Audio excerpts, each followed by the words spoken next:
খামার একটু যাওয়ার দরকার, খামারটাও কয়েকদিন দেখা টেকা হয় না, মাঠ ঘাটেও দেখাশোনা হচ্ছে না, একা মানুষ, একটা ছেলে মানুষ করলাম কিন্তু আমার সংসারের ব্যথাটাও সে বোঝে না, শুধু খাবে আড্ডা মারবে আর টাকা দাও টাকা দাও, এই দুশ্চিন্তা কবে যে কাদের থেকে নামবে। আল্লাহ তুমি আমার ছেলেটাকে কিন্তু সুবুদ্ধি দাও আল্লাহ, যাতে মানুষ হয় আল্লাহ, তুমি তো আমার ছেলেটাকে আল্লাহ এলেম দান করো, মানুষ হতে পারে আমি সেই বুদ্ধি তুমি দাও আল্লাহ। ফোন ধরে না কেন? ফোন দিলে ফোন ধরবে এটা তো ঠিক না। টাকা দাও, কলেজ যাবো। টাকা দিতে হবে? হ্যাঁ। সারাক্ষণ শুধু টাকা টাকা টাকা। আচ্ছা আমার ব্যবসাটা তুই দেখাশোনা করতে পারো, গরুর একটা খামার আছে সেখানেও দেখাশোনা করতে পারো, তাহলে তো সংসারে কিছু আয় উপার্জন হয়, তা না বাউন্ডুলের মতো খালি খাও আর ঘোরো, আড্ডা দাও, মান ইজ্জত তো আমার কিছু রাখলে না। হ্যাঁ, গতকালকেও তোমাকে টাকা দিয়েছি, আবার আজকেও টাকা দিতে হবে? তোমার এত কিছু শোনার সময় নাই, টাকা ছাড়া এখন চলা যায় না। টাকা ছাড়া চলা যায় না? টাকা ছাড়া এখন চলা যায় না। টাকা ছাড়া চলা যায় না না, এটাও তোমাকে বুঝতে হবে। টাকা ইনকাম না করলে টাকা কিন্তু হেঁটে হেঁটে বাড়িতে আসবে না। ইনকাম করার সময় আছে, এখন একটু টাকা পয়সা আছে, এখন একটু ভর্তি মর্তি করবো, ইনকাম করার সময় আছে মেলা।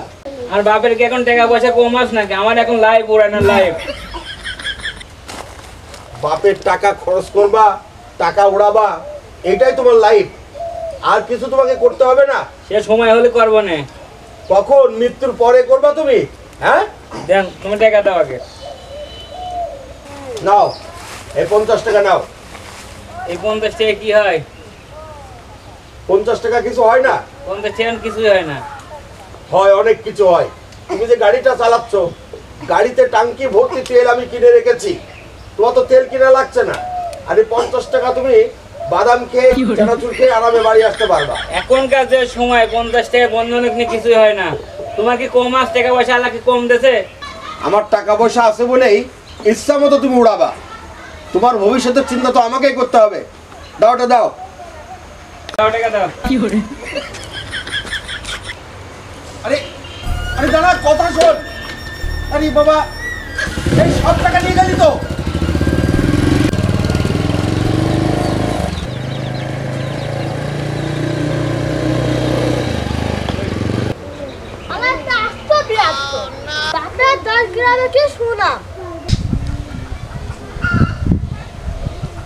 কতদিন হয়ে গেল কাজ কাম পাচ্ছি না, আব্বা অসুস্থ, ঠিক মতো খেতে দিতে পারতেছি না। ওইখানে চাচা আছে, যাই দেখি তো চাচার কাছে কাজটা আসছে নাকি। না না, আমি তো তোমাকে বললাম যে গরু কয়টা সুন্দরভাবে খাওয়াও, খাওয়ায়ে সাবমার্সিবলটা চালু করে গরুগুলা ধোয়াই ফেলবা, প্রচণ্ড গরম পড়তেছে। হ্যাঁ হ্যাঁ হ্যাঁ, না ঠিক আছে, তুমি ওই সোলার ভুসি তো পুরো ফুরাই গেছে, আমি বিকেলবেলা বলবো না 2 বস্তা সোলার ভুসি দিয়ে দিবি নি। হ্যাঁ, গরুটা তুমি সুন্দর করে খাওয়াবা। আচ্ছা আচ্ছা ঠিক আছে, আচ্ছা রাখো। হ্যাঁ আচ্ছা আচ্ছা। আসসালামু আলাইকুম। ওয়ালাইকুম সালাম। বাবা, কে তুমি? তোমাকে তো ঠিক চিনতে পারলাম না। চাচা আসলে আমি যদি আমার নাম বলি আপনি তো আমাকে চিনতে পারবেন না, আমি অনেক দূর থেকে আসছি, আমার খুবই কাজের দরকার, যদি একটা কাজ দিতেন আমার খুবই উপকার হতো। অনেক দূর থেকে আসছো, আমার কাছে কি দরকার বাবা? আসছিলাম আসলে আমি কাজ পাচ্ছি না কোথাও, তো ঘুরতে ঘুরতে এখানে এসে দেখলাম আপনি বসে আছেন, তাই ভাবলাম যদি আপনার কাছে এসে কাজ পেতাম, যে কোনো কাজ হলে আমি করতে পারবো, সমস্যা নেই। কাজ তো তোমাকে দেওয়া যেতেই পারে, কিন্তু আমার সব তো কিষানের কাজ, মাঠে ঘাটের কাজ, তো তুমি কি করতে পারবে? অভ্যাস আছে তোমার? পারবো, আপনি আমাকে যে কোনো কাজ দিবেন আমি করে দেব। তাহলে তুমি আজকের থেকে আমার বাড়িতে কাজে লেগে যাও, ঠিক আছে? হ্যাঁ আর তোমার যখন যা প্রয়োজন তুমি আমাকে বলবা, হ্যাঁ আমি চেষ্টা করবো তোমাকে সেগুলা পূরণ করার জন্য, কেমন? আচ্ছা আচ্ছা। হ্যাঁ, কাজ তুমি করবা, ঠিক আছে। আচ্ছা, একটা কথা ক্লিয়ার হওয়ার দরকার, তুমি তো আমার বাড়িতে কাজ করবা, তোমাকে দৈনিক কয় টাকা দিতে হবে? চাচা আমাকে টাকা দেওয়ার দরকার নাই, আমাকে 3 বেলা পেট ভরে খেতে দিয়ে তাহলেই হবে চাচা। বলো কি, শুধু 3 বেলা পেট পুড়ে খেতে দিতে হবে? তাতে তুমি কাজ করবে আমার বাড়িতে? হ্যাঁ চাচা, আমার একটা কাজের খুবই দরকার চাচা। আর শুধু পেট পুড়ে খেতে দিলে তুমি কাজ করবে?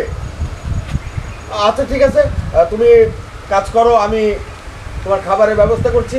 আচ্ছা আরেকটা কথা তোমাকে বলে রাখি, দুনিয়াতে কোনো ব্যক্তি কাউকে খাওয়াইতে পারে না, খাওয়ানোর মালিক হচ্ছে আল্লাহ, মানুষ ওসিলা। ধরো আজকে থেকে আমি তোমার জন্য ওসিলা হয়ে গেলাম, তো ঠিক আছে তুমি কাজ কাম করো। আমার বাড়িতে কর্মর জায়গায় পড়ে আছে, ঠিক মতো গুছাই রাখবা। আমি আসছি, পরে কথা বলবো তোমার সাথে, কেমন? ওয়ালাইকুম আসসালাম। আচ্ছা ঠিক মতো কাজ করো কিন্তু, কেমন? জি চাচা। আচ্ছা চাচাটা খুব ভালো মানুষ, আমাকে একটা কাজ দিল।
বলিস কি তুই?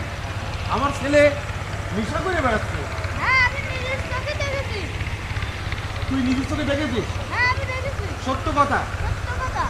ঠিক আছে, এই ব্যবস্থা আমি করছি, যা তুই।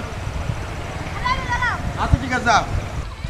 এই ছেলের একটা ব্যবস্থা না করলে তো আমার হচ্ছে না, মান সম্মান তোমার রাখবে না।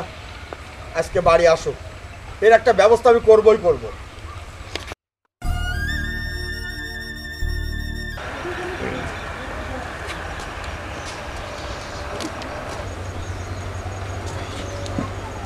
কি খবর বেটা তোমার? শেষ করে একটু বুঝে দম নিচ্ছিলাম। আচ্ছা ঠিক আছে, তাহলে আমি, হ্যাঁ সব ঠিকই আছে, তুমি বসো, আমি আসছি, কেমন? আচ্ছা আচ্ছা আমি বাড়ির ভিতর থেকে আসছি। আচ্ছা আচ্ছা আচ্ছা। তাহলে বাবা তুমি অপেক্ষা করো, আমি ভিতর থেকে আসছি, কেমন?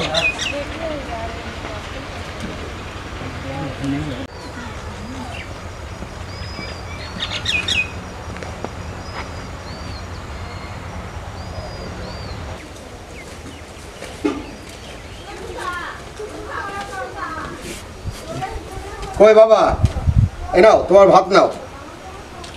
দেখো এই ভাতে কি তোমার পুষাবে? হ্যাঁ হবে। চাচা একটু কথা বলবো?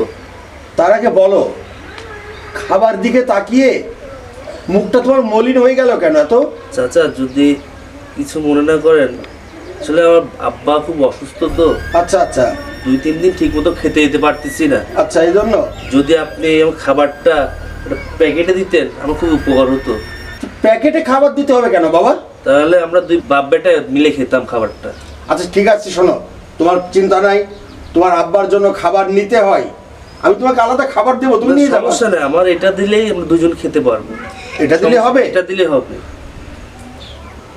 হায় রে দুনিয়া, এই ভাত কত মানুষ কতভাবে নষ্ট করছে, মানুষ খাবার না খেয়ে ডাস্টবিনে ফেলে দিচ্ছে, আর একটা ছেলে ভাতের জন্য কাজে এসেছে, সেই ভাতটাও কিনা বাপের জন্য নিয়ে যাবে। এরকমও ছেলে দুনিয়াতে আছে? কি করলাম আমি? ছেলেকে লেখাপড়া শিখিয়ে আমি তো মানুষ করতে পারিনি। এই ছেলেটাকে দেখে দুনিয়ার সকল কুলাঙ্গার ছেলেদের শিক্ষা নেওয়া উচিত বাপের জন্য কতটুকু ভালোবাসা দিতে হয়। বাবা, আচ্ছা তুমি আফসোস করো না বাবা, আচ্ছা ঠিক আছে, সমস্যা আমি অবশ্যই তোমার আব্বার জন্য ভাতের ব্যবস্থা করব। কেমন? আচ্ছা আচ্ছা আচ্ছা। আল্লাহ, তোমার কাছে আমি কিছুই চাই না আল্লাহ, আমার ছেলেটাকে একটু খাবারের প্রতি সম্মান আর বাপের প্রতি যে ভালোবাসা সেটা তৈরি করার মতো তৌফিক তুমি দান করো মাওলা, এটাই তোমার কাছে আমার চাওয়া।